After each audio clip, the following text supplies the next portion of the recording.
To the citizens of Rome, I stand here before you not solely as a potential candidate, but rather as a person, a woman who shares what she will do for the great Roman Empire. I am truthful, so I shall mention that I had a speech written down a few seconds prior, yet staring down at the words, I felt no connection to them. For if I am to be the Empress of Rome, I want to stay true to the country's citizens. I want to speak from my mind, and so I should start. I have taken this position hoping to bring peace and unity to Rome. I don't find that the citizens of Rome are united, as a large group of people haven't had the opportunity to be included ever in this country. I am here to speak for the unincluded one. Often, the cries of women don't get heard, as the challenges they face in life go overlooked. The males of the household receive more attention, and women get left behind in the background. The walls surrounding the kitchen are the boundaries built many generations before, representing a woman's only place in life. What a preposterous thing! A woman's life may be so complex that they can achieve so much, yet they already have a future set for themselves from birth. A future where they have no choice over their life, but instead their husband has control over the strings of their life, forcing them to become living puppets. As someone reaching for the position of empress, I believe that opening the gates for women's freedom will immensely benefit them and lead to a more just society. Challenging traditional gender roles opens an immense opportunity for a better Rome, a place where all are united.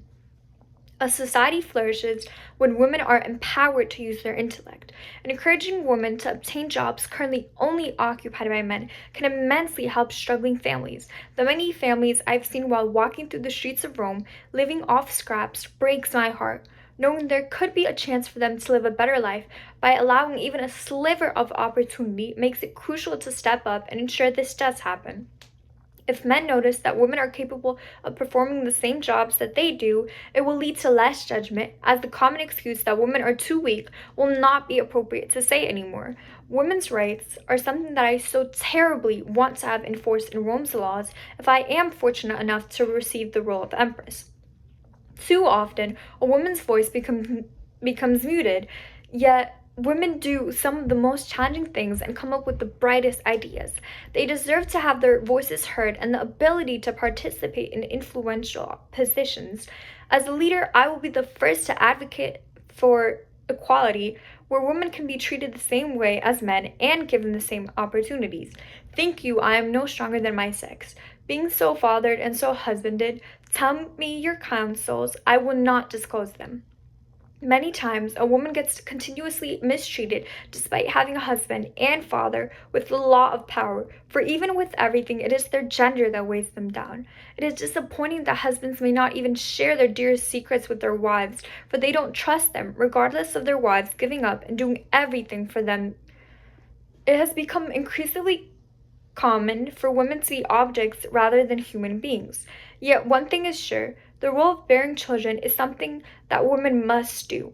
Instead of women having a choice over their bodies, their husbands are the ones who decide and force women to have children. However, many women have struggled with infertility issues, something that I have experienced, and get treated even worse, for they cannot have children. Forget not in your speed, Antonius, to touch Calpurnia, for our elders say the barren, touched in this holy chase, shake off their sterile curse.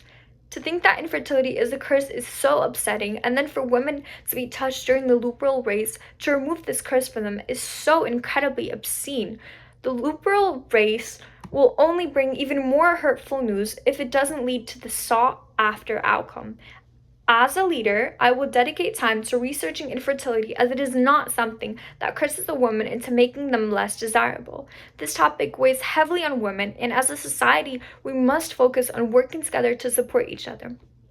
As a woman myself, I don't doubt that whispers are going around Rome about how I will let Rome fall to destruction. There are claims that women aren't as intelligent, so they are clueless in terms of Rome's economy. Shockingly, as it may sound, I agree, as surely women cannot have the ability to learn about finances if they're locked inside of their house the entire day, forced to clean, cook, and care for the children.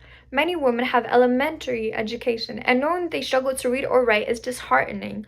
Although it may not fit societal rules of women having an education, I plan to overrule this. I have indirectly helped Julius Caesar by adding advice and opinions that have led to many outstanding accomplishments in Rome.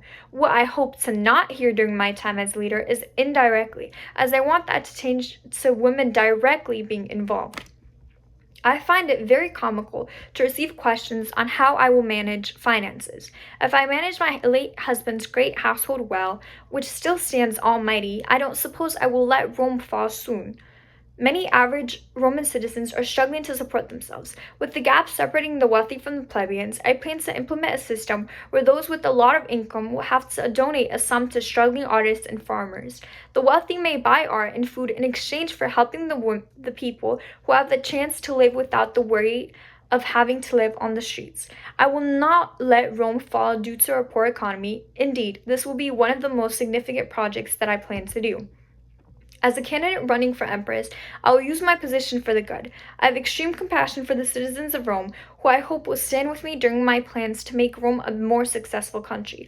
I have seen many things, one being my husband die from being too ambitious, and I can guarantee that I will not let power close my eyes to making the wrong decisions. I have been in the streets of Rome and lived in the mighty house of Julius Caesar. With my knowledge of the citizens of this country, the problems will become my first priority. I will not disregard anyone's thoughts because of their gender. A leader without its citizens supporting them is nobody. The citizens of Rome have influenced me to take this position, as I am doing this to change traditional views and our society. I vow to let Rome become a country where women will never have to hide behind the shadows of their husbands. Thank you for your time. Your candidate, Calpurnia.